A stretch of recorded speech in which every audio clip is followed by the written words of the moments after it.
네, 한국형 발사체 누리호가 세 번째 발사에 성공하면서 실용급 위성을 계획된 궤도에 안착시켰습니다. 우리 손으로 만든 발사체에 실제 사용할 국내 위성을 실어 보낸 것은 처음인데요. 우리나라도 이제 우주 경제에 한 발짝 더 다가서게 됐습니다. 네, 이렇게 쏘아 올린 유효성들과의 최종 교신 결과 잠시 뒤 11시에 발표가 될 예정이고요. 잠시 뒤에 또 현장도 보여드릴 텐데 이번 누리호 3차 발사 의미 그리고 앞으로 우리나라 우주 산업 전망에 대해서 전문가 모시고 이야기 나누겠습니다. 이균호 세종대 항공우주공학과 교수 나와 계십니다. 어서 오십시오. 네, 안녕하세요. 안녕하세요. 자, 어제 누리호 3차 발사 모습 어떻게 보셨는지 먼저 좀 들어보겠습니다. 어떠셨어요? 네, 우주항공 쪽에 종사하는 사람으로서 네. 우리나라가 이제 92년도에 처음 카이스트의 대학생들이 이제 영국에 가서 조그만한 인공위성 기술을 배워와서 이제 우리별이란 걸 처음 쏘면서 이제 우리나라의 우주 시대가 이제 개막이 됐는데요. 네. 근 30년 만에 이제 그 제한된 인력과 그다음에 인프라 그리고 예산 등 여러 가지 난관이 있었지만 그동안 개발한 위성들이 거의 실패가 없었고 그다음에 처음 개발해서 발사한 달 탐사선이 바로 성공적으로 달궤도에 진입을 하고 임무를 수행하고 있고 또 발사체도 몇 번 실패를 했지만은 그래도 이렇게 성공적으로 자력 발사체를 가지게 된 거는 아주 고무적인 성과라고 생각이 되고 그다음에 하늘도 많이 도와줬다고 생각이 듭니다. 네. 네. 그러니까 어제 사실 그 전에 발사가 좀 미뤄졌었기 때문에 약간 불안했던 것도 사실이지만 결국에는 성공적으로 발사가 됐고 올라갔습니다. 이렇게 올라가는 동안 교수님께서는 딱 쏘아지는 순간 성공하겠다라고 생각을 하셨습니까? 항상 예전에 10년 전에 발사했던 나로호에서도 처음에는 발사가 잘 됐지만 중간에 이제 폭발한 적도 있었고요. 네네. 그렇기 때문에 안심할 수는 없었습니다. 그래서 일단 엔진이 다 점화가 되고 이제 분리가 됐을 때 한 절반 정도 안심을 했고 그다음에 이제 최종 3단 엔진이 종료가 되고 위성이 이제 모두 분리된다고 했을 때 그때 이제 성공이라는 걸 직감했었습니다. 저희도 한 15분 동안 막 숨죽여서 봤는데 교수님도 같은 마음이셨겠네요, 그러면. 네, 그렇습니다. 이게 외신들도 굉장히 많이 보도를 했는데 이렇게 위성을 쏘아 올린 나라가 생각보다 많지 않더라고요. 네, 발사체 기술을 가지고 있는 나라는 많지만은 네. 이제 발사체를 이용해서 자국의 발사체를 이용해서 자국의 위성을 또 원하는 궤도로 올릴 수 있는 나라는 아직까지는 6개 나라로 파악되고 있습니다. 대표적으로 이제 미국, 중국, 러시아, 그다음에 일본, 그다음에 프랑스, 인도 정도로 좀 파악되고 있습니다. 네. 지금까지는 시험 발사라는 표현을 되게 많이 썼어요. 그리고 이번에 누리호 실전 발사를 하게 됐다라고 말을 하잖아요. 실전 발사라고 사용하게 되는 그 이유 어떤 의미를 생각하게 될까요? 네. 1차, 2차 발사는 이제 당초 한국형 발사체 사업의 목표가 연구 개발을 통해서 어떤 발사체 시제품을 개발해가지고 이제 그 발사체의 성능을 직접 쏘아 올림으로써 이제 성능을 검증하는 게 목표가 됐었습니다. 그러다 보니까는 이제 1차, 2차 발사 때에는 그 발사체의 성능을 검증하기 위해서 1.5톤에 해당되는 실제 위성이 아니라 이제 그냥 쇠를 깎아서 만든 더미라는 거를 써서 이제 중량만 맞춰가지고 발사체의 성능을 보게 된 거고요. 2차 발사 때는 이제 1차 발사랑 좀 다르게 하기 위해서 1.3톤 정도의 그 더미에다가 이제 한 200kg의 위성을 추가를 해가지고 기술 검증하는 위성을 추가해서 좀 더 의미를 부여를 한 거고요. 그래서 그걸 통해서 이제 2차 발사가 성공함으로 인해 가지고 이제 1차, 2차 발사를 통해 가지고 이제 연구 개발 결과를 검증했던 것이고요. 이 근본에는 이제 실제 위성을 실제 이제 고유의 임무를 가지고 있는 위성을 쏘아 올림으로 인해 가지고 이제 발사체의 목표가 달라지게 됐다고 봅니다. 위성을 우리가 싣고 간다는 게 더 의미가 있다는 거잖아요. 근데 이거에 대해서 뭐 지금까지는 버스 타다가 자가용이 생긴 느낌이다, 혹은 전세 살다가 자가 집을 갖게 됐다, 뭐 이런 식의 표현까지도 쓰던데 우리가 위성을 직접 싣고 간다는 건 어떤 의미입니까? 네, 지금까지 우리나라는 발사체가 없었기 때문에 보통 이제 해외의 발사체를 이용하게 됐는데 그런 경우 이제 계약도 해야 되고 별도 협상도 해야 되고 그다음에 외화도 많이 수백억에 달하는 비용도 지불해야 되고 또 위성을 이제 해외 발사장까지 이송을 해야 되다 보니까는 그게 또 하나의 또 위험 요소가 되기도 하고 좀 그 가중이 되기도 했었습니다. 예. 또 말도 안 통하기도 하고 예. 그런데 이제 우리나라에서 이제 발사체가 개발되었으니까 이제 이동 거리도 단축이 되고 이제 편안하게 우리나라 사람들과 일도 할 수 있고 기술에 대한 어떤 보호나 제약도 없기 때문에 그런 면에서는 많이 편해집니다. 그래서 아마 표현을 하신 것이 이제 남의 눈치를 안 봐도 되니까는 예. 이제 뭐 월세나 전세가 아니라 자가주택이라든지 자가용 이런 예. 개념으로 설명하신 것 같습니다. 예.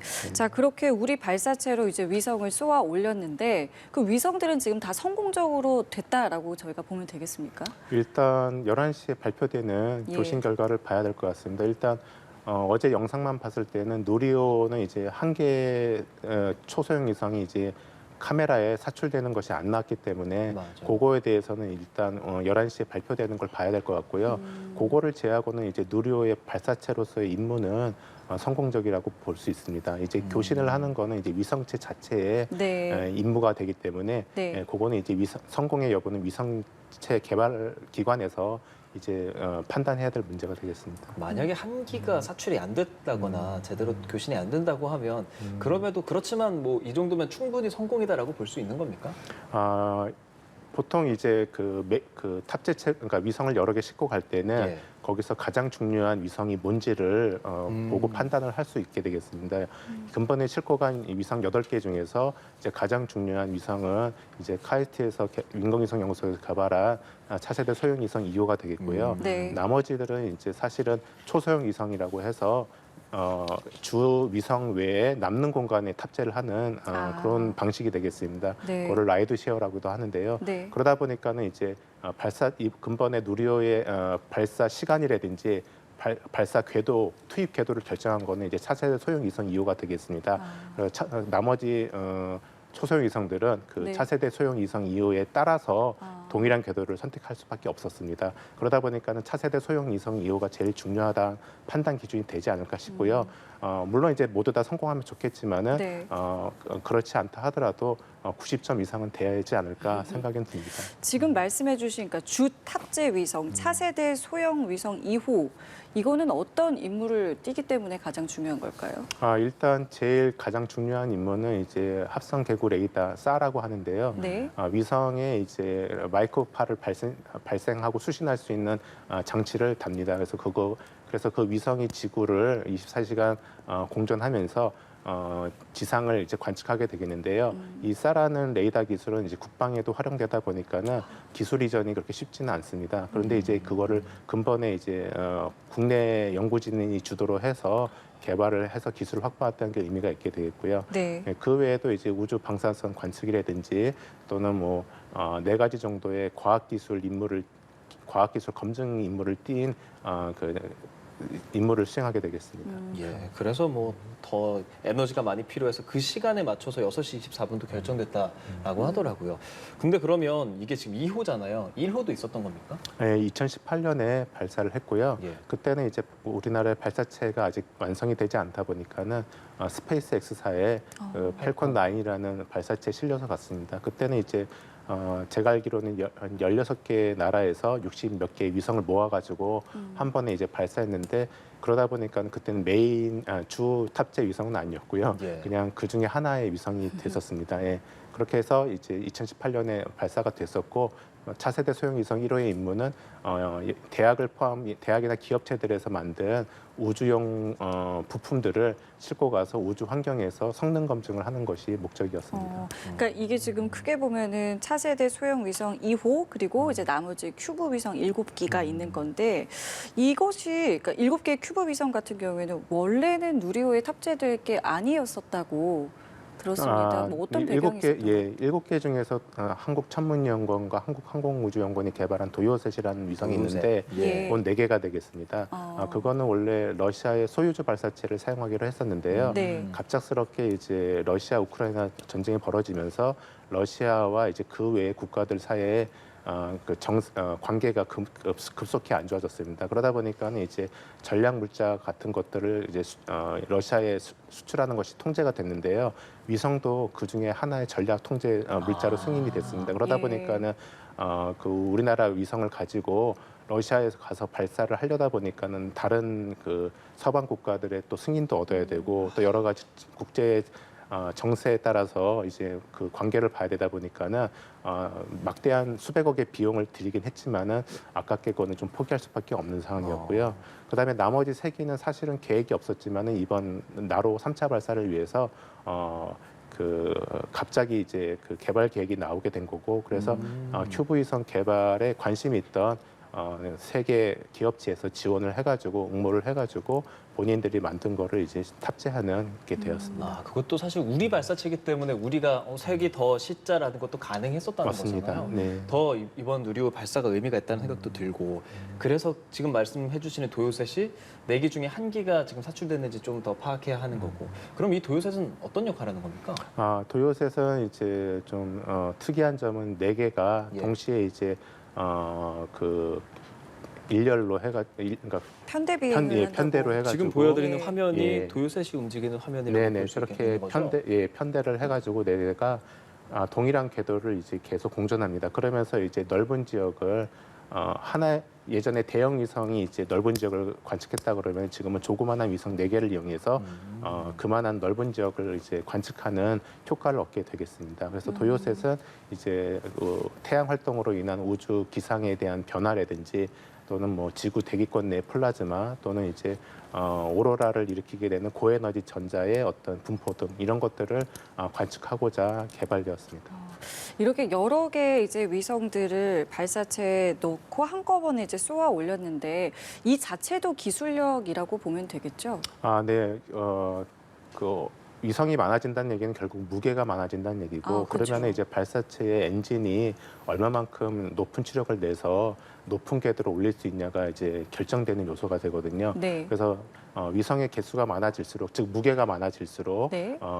발사체의 추진 성능이 높아야 되고 또 그다음에 원하는 궤도로 올리다 보니까는 이제 성능이 좋아야 된다라고 볼 수가 있게 되겠습니다. 네. 하지만은 해외 고성능 발사체랑 좀 비교해 보면은 약간 좀 더 발전해야 될 건 뭐냐면은 해외 발사체 같은 경우는 아까 차세대 소형 위성 1호처럼 수십 개의 위성을 그다음에 동시에 투입할 수가 있게 돼 있고 그다음에 그 위성들도 궤도가 좀 많이 틀려도 그 발사체 상단의 엔진의 성능이 좋아서 궤도가 틀려도 이제 이동해가면서 원하는 궤도로 투입할 수가 있는데 이번에 누리호 같은 경우는 아까도 설명드렸다시피 차세대 소형 위성 2호가 주 탑재체다 보니까는 네. 나머지들은 초소형 위성이라서 차세대 소형 위성 2호 궤도에 맞춰가지고 그냥 단순히 사출됐다라고 보시면 되겠습니다. 하지만은 이제 국내에서 처음으로 시도한 기술이기 때문에 그만큼 중요하다고 볼 수 있게 돼 있고요. 이걸 발판으로 해서 좀 더 복잡한 방법을 사용해서 이제 더 많은 위성을 투입할 수 있을 거라 생각이 듭니다. 저희 실제로 2차 발사 때는 훨씬 더 큰 중량을 싣고 올라가지 않았습니까? 물론 그때는 실제 위성은 아니었지만 모사치였지만 그렇게 추정해 봤을 때 우리도 최고 무게까지 실으면 훨씬 더 많은 위성 싣고 올라갈 수 있는 기술력은 갖고 있다고 볼 수 있는 거 아닙니까 이제? 맞습니다. 이번 누리호 2차는 700kg에 이제 1.5톤을 투입하는 게 예. 되겠고요. 근본에는 이제 500kg 총 8개의 위성의 무게가 500kg이었고 그다음에 궤도도 550으로 낮아졌습니다. 네네. 그러니까 그만큼 1.5톤보다 더 많은 양을 투입할 수가 있는 건데 국내에 아직 그만한 위성이 지금 발사할 수 있는 위성들이 없기 때문에 그리고 누리호가 3차 발사이긴 하지만 아직 성공 신뢰성이 충분히 확보되지 않았기 때문에 중요한 위성은 실기가 좀 약간은 좀 더 기다려야 되는 부분이고요. 그래서 좀 만약에 실패하더라도 네. 손실이 좀 적은 과학기술 검증 위성이 차세대 소형 위성 2호하고 초소형 위성 2호 한 7개를 이번에 투입하게 되었습니다. 근데 지금 1, 2차 발사 성공하고 1년 만에 3차 발사에 성공을 했기 때문에 그럼 이제는 신뢰성을 좀 확보했다라고 볼 수 있지 않겠습니까? 그렇게도 볼 수 있지만은 네. 발사체라는 것이 네. 뭐 해외사라도 보시다시피 이제 성공을 여러 번 했다 하더라도 네. 예측 못한 원인에 의해 가지고 실패가 나기도 합니다. 그렇기 때문에 아직은 제 개인적인 사견으로는 2번 연속 성공했다 그래서 계속 앞으로 성공할 거다라는 거는 약간 좀 성급하지 않나 싶고요. 예. 적어도 10번 이상은 좀 계속 발사해보면서 얼만큼 성공했는지를 한번 판별해보는 것이 중요하지 않을까 싶습니다. 네. 차세대 소형 위성 2호가 완벽하게 정상적으로 지금까지 되고 있다는 것은 상당히 긍정적으로 보이고 그 외에 다른 발표된 부분들 수신이 확인되지 않는 기가 조금 있다고 얘기를 했습니다. 어떻게 들으셨어요? 일단 아까도 말씀드렸다시피 누리호 3차 발사의 가장 중요한 고객은 차세대 소형 위성 2호입니다. 그래서 차세대 소형 위성 2호가 비콘 신호도 들어오고 양방향 교신도 돼서 이제 정상 초기 운영 상태까지 갔기 때문에 네. 이거는 성공이라고 봐야 될 것 같습니다. 하지만 이제 초소형 위성 같은 경우는 지금 양방향 교신이 된 거는 도요셋 2호밖에 없고 네네. 도요셋 1호는 이제 비콘 신호만 수신됐습니다. 이거는 이제 위성이 갖고 있는 자기 정보를 일방향으로만 보낸 거지 지상에서 이제 위성으로 데이터를 전송한다든지 이런 역할은 지금 제어를 할 수는 없는 상황입니다. 네네. 양방향 교신이 돼야 되는데 그건 지금 못됐다는 얘기고요. 3호, 4호 같은 경우는 아직 비콘도 수신이 안 된 상태이고요. 그다음에 이제 그 2개 업체에서 만든 거는 비콘은 수신됐지만은 아직 양방향 교신은 안 된 거고 그다음에 나머지 1개는 비콘도 아직 안 된 겁니다. 네. 그래서 왜냐하면은 초소형 위성 같은 경우는 아까 말씀하셨다시피 무게가 작고 크기가 작고 하다 보니까는 발사체 분리 장치에서 사출될 때 여러 가지 요인에 의해 가지고 교란이 발생할 수가 있게 돼 있고 그러면은 이제 지구를 안테나가 지향하지 못한다 그러면은 그 수신하는데 좀 많은 어려움이 있을 수가 있게 되겠습니다. 일례로 누리호 2차 발사에서도 연세대학교에서 발사한 위성이 처음에는 교신이 안 됐고 몇 달이 지난 후에야 간신히 교신에 성공해서 지금 운영이 되고 있습니다. 그래서 예. 초소형 위성 같은 경우는 아직 실패했다라고 단정 짓기는 어렵고요. 요거는 좀 시간이 좀 많이 소요될 수 있을 것 같습니다. 그 큐브 위성 동적의 어떤 특성상 신호 교신 시일이 좀 걸린다라고도 발표를 했는데 그렇다면은 그 2차 때와 마찬가지로 좀 시간을 장기적으로 보고 좀 지켜봐야 된다는 말씀이시죠? 그래야 될 것 같습니다. 예. 그래서 왜냐하면 초소형 위성 같은 경우는 이제 예. 대형 위성과 달리 예. 무게가 작고 그다음 중심이 잘 맞지 않아서 편신되다 봅니다. 그러다 보니까 사출될 때 약간의 틀어짐이나 진동만 있다 하더라도 방향이 약간 안 맞는다 하더라도 얘가 사출되면은 네. 그 텀블링이라는 회전이 발생하게 되는데 네. 그 대형 위성 같은 경우는 자체적으로 구동기가 있다 보니까는 그 교란을 잡아줄 수 있는 성능이 뛰어납니다. 그러다 보니까 빨리 자세를 원하는 상태로 바꿀 수가 있는데 네. 초소형 위성은 그렇게 되기까지는 아직 시간이 좀 필요할 것 같습니다. 그리고 이 차세대 소형 위성 2호 같은 경우에는 이제 7일 동안 위성 상태를 계속 점검하고 자세 안정화에 들어간다라고 했는데 자세 안정화에 들어간다는 게 어떤 의미인가요? 처음에 위성이 이제 발사체에서 분리가 되면은 네. 제일 먼저 해야 될 것이 통신망을 이제 지상국과 연결해야 되고 그다음에 이제 태양 전지판이 이제 태양을 향하도록 네. 해줘야 됩니다. 그래야만 이제 그 시간이 걸린다 하더라도 위성은 계속 그 태양을 통해 가지고 태양빛을 통해서 전력을 생산해내면서 각종 전자부품들을 정상적인 상황이 되도록 작동할 수 있는 전원을 공급하게 돼 있고요. 그 후에는 이제 관측이 되도록 예를 들면 사 탑재체가 네. 지구를 향하도록 자세를 좀 바꿔줘야 된다든지 본격적인 임무를 수행할 수 있도록 그 자세를 조정해 줘야 됩니다. 그거를 자세 안정화라고도 얘기를 합니다. 예. 예.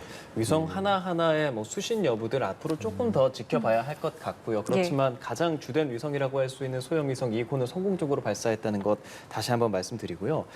그렇지만 이 위성을 싣고 올라가는 결국에 발사체 누리호는 성공적으로 발사했다고 확실하게 말할 수 있을 것 같아요. 네. 그리고 앞으로 이제 3년 동안 3번에 걸쳐서 더 발사를 하게 되지 않겠습니까? 3번에 더 발사를 하면 6차 발사까지 하게 될 텐데 어떤 계획을 갖고 차근차근 진행을 하게 되는 걸까요? 일단은 민간 기업체를 선정해서 이제 항우연이 그동안 이제 항우연 주관하에 개발되던 절차들을 이제 민간 기업체로 이제 이전을 차근차근 해주게 됩니다. 예. 그러므로 한 번에 이제 다 할 수는 없고요. 시일이 걸리니까. 그래서 3, 4, 5, 6기를 통해 가지고 이제 3단계로 나눠 가지고 기술을 이전함으로써 이제 민간 기업체가 이제 스스로 발사체를 개발해서 이제 운영할 수 있는 그런 능력을 키워주는 것이 목표가 되겠습니다. 그리고 이제 후속으로 개발될 국내의 위성들도 이제 누리호를 통해서 발사할 수 있도록 이제 또 목표를 하고 있습니다. 예, 그 말씀하신 그 차세대 발사체라는 부분이요. 이 부분이 그러면은 어떤 것이 좀 달라지는지 끝으로 좀 말씀 부탁드릴게요. 네, 누리호 같은 경우는 이제 75톤 엔진 4개를 1단으로 사용하고 그다음에 2단에 75톤, 3단에 7톤 이렇게 3개로 구성되고 네. 그다음에 1.5톤의 위성을 700km의 궤도에 투입하는 것이 목적이 되겠습니다.